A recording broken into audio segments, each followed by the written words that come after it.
Imagine if there was one question powerful enough to expose any lie, a simple phrase that could cut through words, tone, and appearances to reveal the truth hiding beneath. Sigmund Freud, the father of psychoanalysis, believed that human beings are far more transparent than they think. He understood that our minds are divided, and that the truth always leaks out, not through what we say, but through what we can't control. Freud didn't believe in accidents. He once said, "No mortal can keep a secret. If his lips are silent, he chatters with his fingertips. Betrayal oozes out of him at every pore." That insight was the foundation of his study of the unconscious mind, the hidden part of ourselves that reveals the truth, even when we try to hide it. So, what was Freud's one question? The one that exposes any lie. It wasn't a trick question or a clever interrogation technique. It was a question that forces the unconscious mind to speak, even when the conscious mind is trying to deceive. The question is simple. Why do you think that? It seems ordinary, but in the hands of someone who understands human behavior, it's one of the most powerful tools ever discovered. Because when you ask why, you push people beyond their rehearsed answers. You make them reveal the emotional logic behind their words, and emotions never lie. Freud believed that every thought, every hesitation, and every slip of the tongue was a clue. He saw human beings as layers, the surface self that wants to appear good and the deeper self that wants to express its real feelings.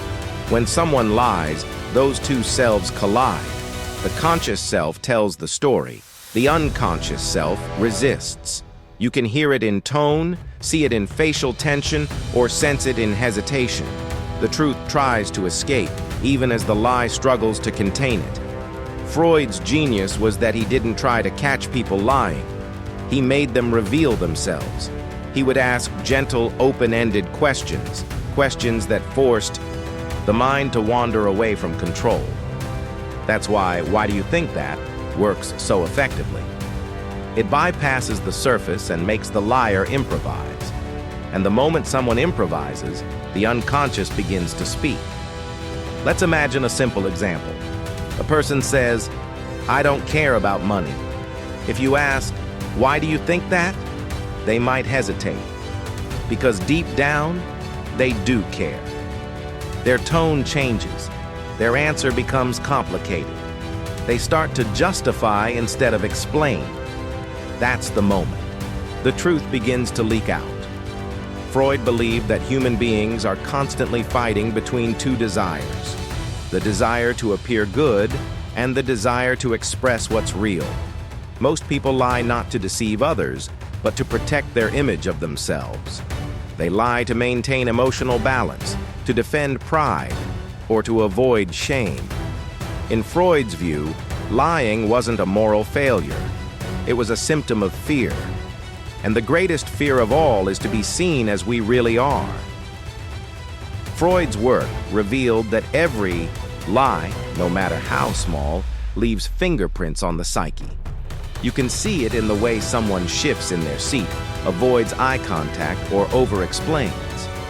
He called these moments parapraxes, or as we know them today, Freudian slips.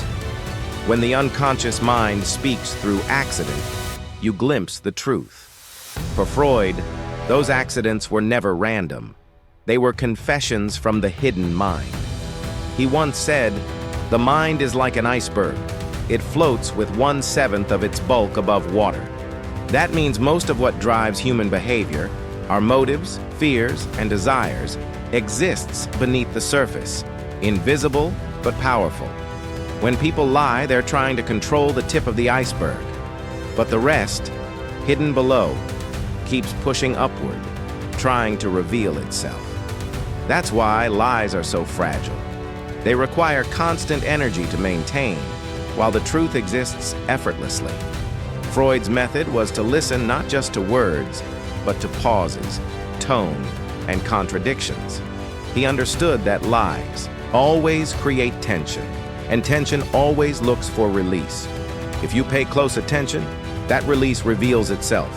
Through laughter at the wrong moment, a quick change of topic, or exaggerated emotion, that's the unconscious mind trying to escape the cage of the conscious lie. But why are we so bad at detecting lies? Freud would say it's because we don't want to see the truth. Most people live in comfortable illusions about their relationships, their careers, even themselves. They prefer harmony over honesty. So when someone lies, our own mind participates in the deception. We ignore signs that feel uncomfortable. Freud called this repression, the act of pushing away thoughts that disturb our sense of peace. He once wrote, "We are never so defenseless against suffering as when we love." When we care about someone, our need to believe them overrides our instinct to question. That's why betrayal hurts so deeply. It breaks both the illusion and the emotional safety we built around it. So how can Freud's understanding of human nature help us see truth more clearly? It begins with awareness, the courage to observe without judgment. When you listen to someone, pay attention not only to what they say, but how they say it. Do their words match their tone? Does their body align with their story? Are they speaking to convince or to connect? Freud believed that truth and conflict live side by side in every human interaction. When someone lies, it's rarely random. It's often a reflection of what they fear losing: love, control, approval, or status. He saw lying as an emotional defense mechanism, a way for the ego to protect itself from pain. The more we understand what someone is protecting, the closer we get to the truth. For example, imagine a person saying, "I'm not angry."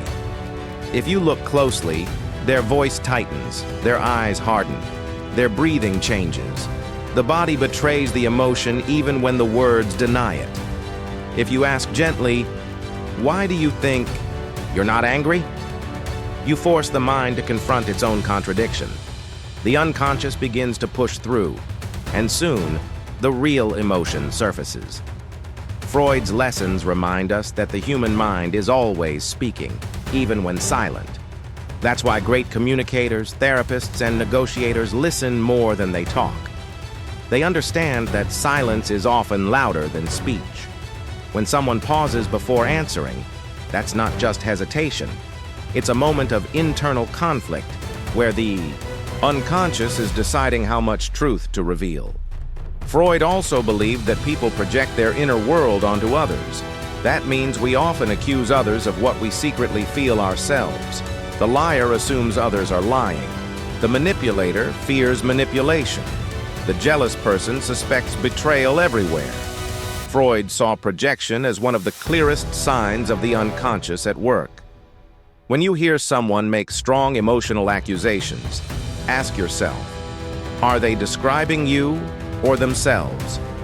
He taught that understanding others begins with understanding yourself. The reason most people can't detect lies is that they're not honest about their own.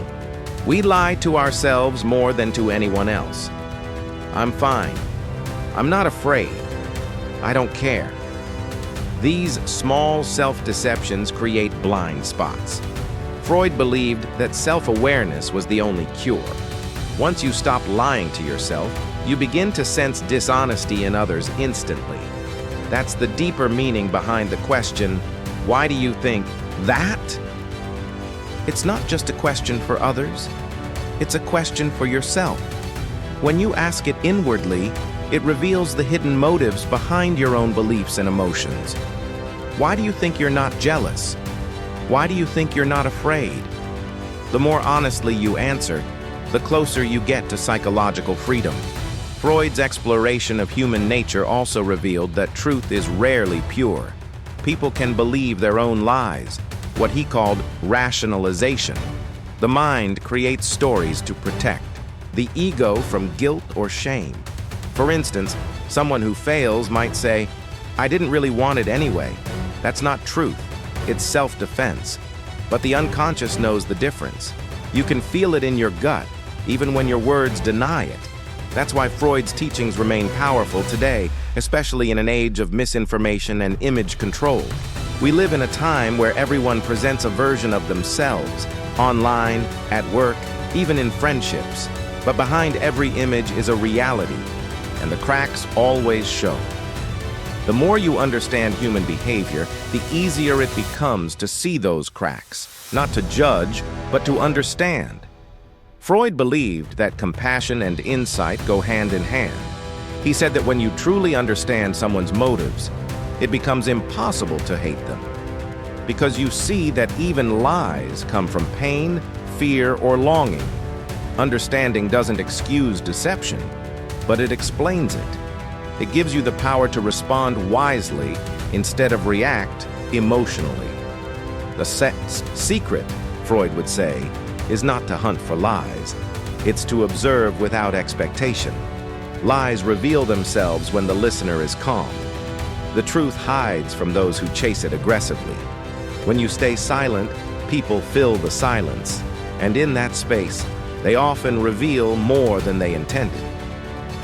Freud once said, "Being entirely honest with oneself is a good exercise." That might be the ultimate version of his one question. Ask yourself, why do I think that? Again and again until your answers stop feeling safe and start feeling real. Because the person who can face their own truth can see through any deception. In everyday life, you can apply Freud's wisdom in simple ways. When someone's words and actions don't align, trust behavior over speech. When someone over-explains, look for what they're avoiding. When they speak too fast, ask them to slow down. When they grow defensive, you've likely touched a truth they're trying to protect. But most importantly, don't use these insights to judge. Use them to connect. Freud's goal wasn't to expose people, but to heal them. He believed that when truth is spoken, the mind becomes lighter. Lies create tension. Truth releases it. That's why therapy, at its core, is simply the act of telling the truth. First to yourself, then to others. Freud's entire philosophy can be summarized in one sentence. Until you make the unconscious conscious, it will direct your life, and you will call it fate. That is the real power of his one question.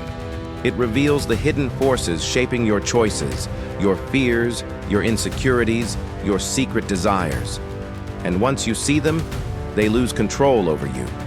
So, the next time you sense someone isn't being truthful, or when you catch yourself telling a half-truth, pause and ask the question, why do you think that? Watch how the conversation changes. You'll see hesitation, confusion, or emotion rise to the surface. That's the unconscious trying to break free. And if you listen carefully, you'll hear the truth. Not in their words, but in what happens between them. Freud taught that truth is not something we find. It's something we uncover, layer by layer. Every lie hides a fear, and every fear hides a truth waiting to be acknowledged. The art of understanding people is the art of patience, empathy, and deep observation. In a world full of performance and pretense, Freud's question remains a timeless key, a quiet doorway into the hidden mind.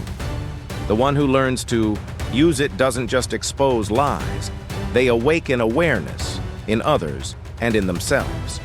That is what Sigmund Freud knew about human behavior, and why his insights into truth, lies, and the unconscious still shape psychology, relationships, and personal growth today.